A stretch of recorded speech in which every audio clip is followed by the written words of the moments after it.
We're here with Dartmouth Sports Female Athlete of the Week, Kelly Moore, of the Women's Alpine Ski Team.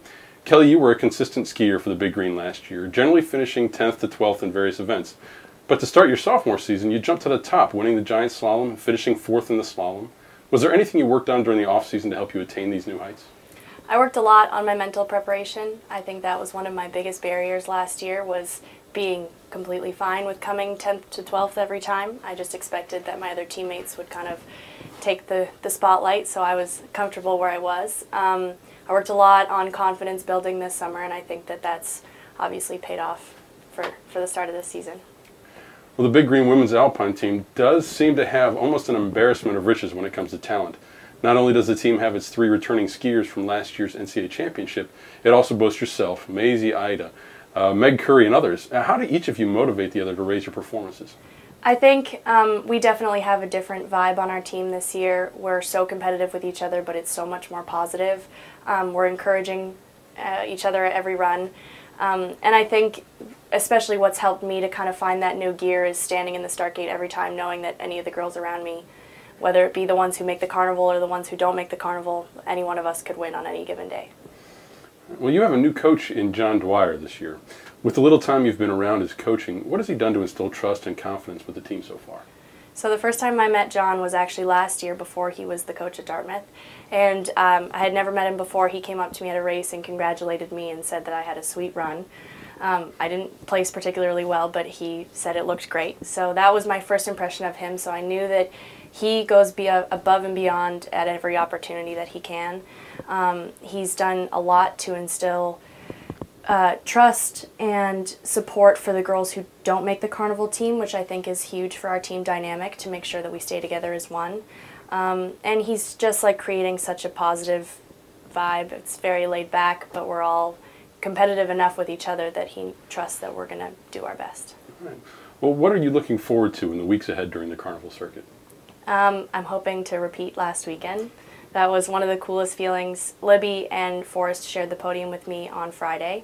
They were my best friends and my roommates, so it was a great experience.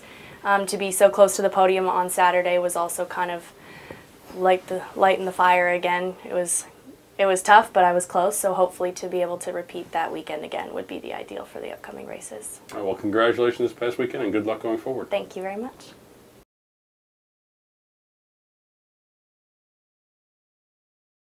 We're joined by the DartmouthSports.com Male Athlete of the Week, Jack Barre, a senior on the men's ice hockey team.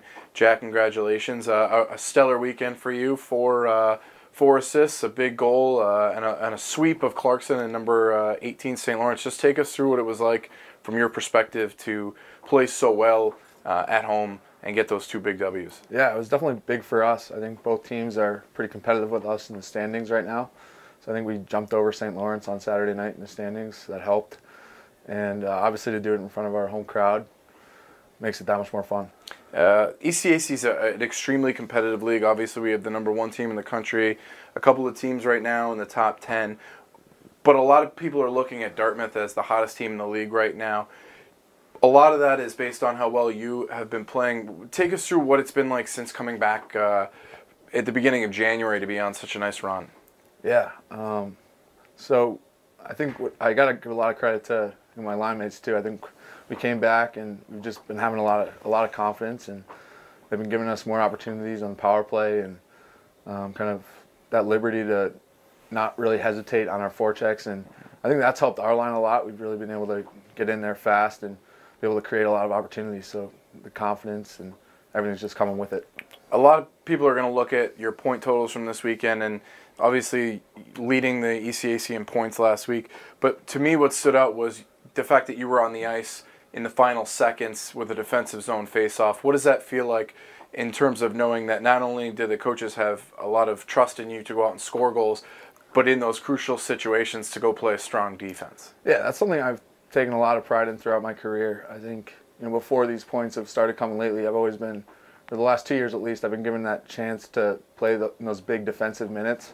And so I've really taken a lot of pride in trying to get really good at that. And definitely it's a compliment from the coaches, and I'm happy.